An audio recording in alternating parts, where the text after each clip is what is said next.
자, 수요일 날 아침 6시 7분이 지나고 있습니다. 아따, 신문이 잔뜩 밀려가지고, 신문을 신문지 읽은 것을 마대로, 나는 이제 마대로 워낙 이게 양이 많으니까 마대로 내놓는데, 몇 달 안 가져가길래 구청에 전화를 했더니 어제 싹 가져갔다구만. 그 사이 그냥 그게 밀려 있으니까 그냥 방치해 놓고 있던 것이 잔뜩 쌓여버렸네. 아직도 이렇게 쌓여있고 오늘 또 올 거고. 야, 어제 세상에 난 그제 비가 줄줄 올 때 저녁 때 저쪽 용문 쪽에 별장을 지어놓고 산다는 양반에 거기를 실제 가서 한번 가봤는데 같이 용문까지 이제 전철을 타고 가서 상봉에서 만나서 전철 타고 가서 종점까지 가서 거기서 다시 2, 30분 기다렸다가 이게 전철 기다리지 거기 가서 또 버스역 기다리는 데 가서 또 기다리지. 비는 줄줄 오지. 짐은 또 책은 또 최소한 들고 갔는데도 묵직하지. 아이고. 그리고 또 차가 막 흔들거리면서 뺑뺑뺑 돌아가니까 막 속이 미스거리더라고. 나 버스를 그렇게 오래 타본 적이 없으니까 한 3, 40분 타는데도. 아이고. 그 다음에 내려서 그 별장이 있다는 데까지 걸어 올라가는데 이게 뭐 주민들이 사는 데가 원주민들이 사는 데가 아니라 이게 인공적으로 이 산을 깎아서 산으로 올라가는 그 길목에다 만들어 가지고 길은 캄캄한데 비는 억수같이 쏟아지지. 길로 막 물이 위에 부분에서 막 내려오니까 막 운동화는 물에 완전히 빠져버리지. 야, 위치는 좋다고 하는데 아침에 일어나 보니까 좋은데 와, 문제가 한두 개는 이제 4년 전에 그걸 지금 샀다는데 2억 얼마를 들여가지고 한 100원 대지 150평이라는데 그게 거기다가 이제 조그만한 그 방 2개짜리 짓고 또 무슨 뭐 그 철제 갖다 놔가지고 그 자지구레 한 것들은 갖다 넣게 되고 세상에 뒤쪽은 아침에 일어나서 보니까 세상에 산을 깎거나 산이 상당히 이렇게 우회로 이렇게 올라가게 돼 있는데 산을 깎아서 걷다 돌을 논답시고 놓았는데 4년 전부터 비가 이렇게 많이 내리니까 완전히 그 돌게 드러나서 보이고 있고 저게 비가 더 오면은 상당히 어떤 위험 요소로 바로 그냥 산사태가 난다든지 해서 나무가 지금은 많이 심어 있는데 원나무들이 비가 많이 오면 저게 깎아놓은 지역이 돼가지고 아이고 내가 보기에는 문제가 한두 점이 아니고 이 양반이 누가 뭐 주변에 아는 사람이 그쪽에 그런 생활을 한다는 말을 듣고 지금 거기다 그 많은 돈을 들여서 퇴직 후에 가보니까 내가 느끼기에는 마누라가 이 사람을 그리 일주일에 반절은 거기 가서 살도록 하려고 그걸 그런 식으로 유도를 한 것 같은데 꼭 좀 안 좋게 얘기하면 남편을 유배시키는 거더라고.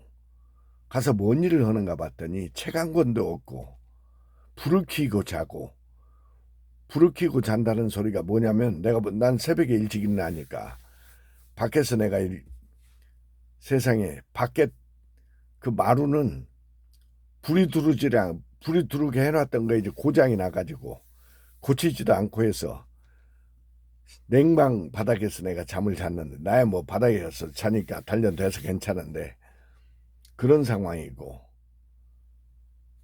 이 틈새로 나는 밖에 자고 그 양반은 안에 이제 침대에서 자는데 틈새로 불빛이 새어나서 나중에 물어봤더니 불을 켜고 잔다는 거야.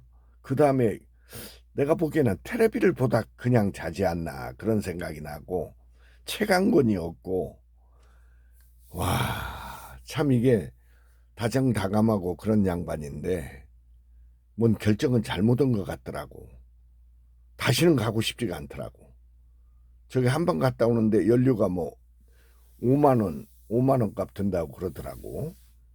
이제 마누라하고 갈 때는 차를 가지고 또 가는 모양인데 아이고 주변은 캄캄해가지고 그런 것이 15채가 있다는데 사람 인적이라고는 뭐 주말에만 이제 사람들이 와서 좀 먹고 살 만한 사람들이 주말용으로 이제 지어놓고 이 양반은 화요일 날, 월요일 날 갔다가 이제 수요일 날 이렇게 오는 일주일에 반절은 거기서 이제 보낸답시고 그런 생활을 하고 있더라고. 4년 전부터 그런다는데 내가 보니까 완전히 뭔가 잘못 판단했더라고. 완전히 격리돼 가지고 이 불빛으로부터 완전히 뭔 저녁에 보니까 이 집 빼고는 불빛이 없어. 완전히 고립된 지역에다가 저 유사시에 몸에 이상이 생겼다든지 어때 어떻게 할 거야 저게. 혼자 다다가 죽는 거야 저게. 완전히 이런 상식을 모르는 그런 결정을 내린 거야 보니까. 또 일본어를 뭐 3천만 원씩 드는 그 크루즈 여행을 자기 혼자 한번 갔다 오고 부부간에서 또 6천만 원짜리를 갔다 왔다고. 타보니까 일본 그 크루즈 십이 모양인데 그래서 이제 일본어의 필요성을 느끼고 일본어를 하는데 일본어를 어떻게 하냐고 그랬더니 세상에 소설을 읽고 있고 공부 모임에 그 실력에 소설을 읽을 군번들이 아닌 사람들이 소설을 읽고 있고 또 그거를 하나 리더 역할을 하던 친구가 뇌진탕이 와가지고 그만둬 버렸고 그 다음에 일본어를 어떻게 하냐고 또 물어보니까 광고를 계속 듣는다네. 참나.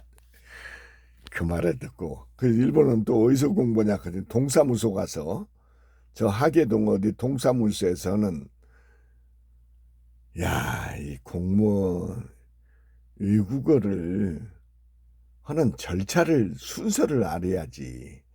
동사무소 댕기면서 그 한 일본어로 일본 크루즈를 9천만 원 값을 갖다 하고 또 연말에는 도쿄를 동경을 가는데 딸내미가 카나다에 있는데 카나다에서 오고 마누라 생일이 연말쯤에 있는데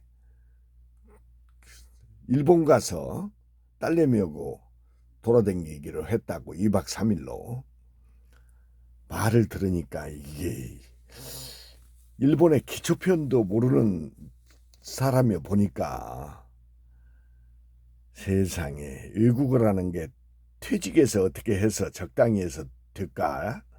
동사무소 가서 하는 영어 아니 그런 프로그램에 참여를 해가지고 이게 될까? 광고문을 들으면서 일본어를 광고를 뭐 읽을 정도가 됐다나? 무슨 광고를 듣고 있는지 모르겠는데 여러분은 딱 들어보니까 어떻습니까? 이 자연에서 생활한다는 거 저거 내가 서정면에서 수년 전에 문화센터에서 강의할 때 내가 사는 사람들 얘기를 들어보니까 또 현장을 가보니까 개판이더라고 개판. 생각하고 완전히 틀리고 이렇게 비가 많이 쏟아지고 아이고 이 사람 전혀 스타디를 하지 않는 일상생활도 그런 것 같아 보니까. 그러니까 마누라가 그냥 마누라 또 뭐 알겠어 뻔하지. 누군가의 속임수에 넘어가지고 저거 누가 그런 거 그렇게 사는 사람이 누가 있다나? 있는 놈이 지금 뭔가 지금 사기쳐가지고 사게 해놓고 저꼴 된 것 같아 보니까. 한번 갔다 오면 가면 지치겠더라니까. 나는 체력이 좋으니까 그 견뎠지. 내 나이에 거기를 가봐 계속. 올 때는 또 버스가 기다리는데 예정된 시간이 오지를 않아. 시골은 지 맘대로더라고. 시간표도 없어.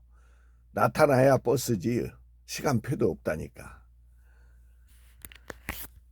그냥 아침 일찍 먹고 와버렸는데 다시는 가고가 쉽지가 않은 참 별장이 돼. 저런 무모한 짓을 이 서서히 보는 시각이 너무 말 그냥 고지곳대로 들어가지고 적골된 거지. 아이고 참 이런 책에서 나하고 공동 사업이나 하지. 그런 머리가 안 돼 있으니 저런 짓만 하는 거지. 그래서 책을 읽어야 하는 거예요. 그래서 미리 한 사람들이 어떤 댓글이 있는지, 어떤 낭패를 보고 있는지 현장을 모르면 작살납니다. 작살나.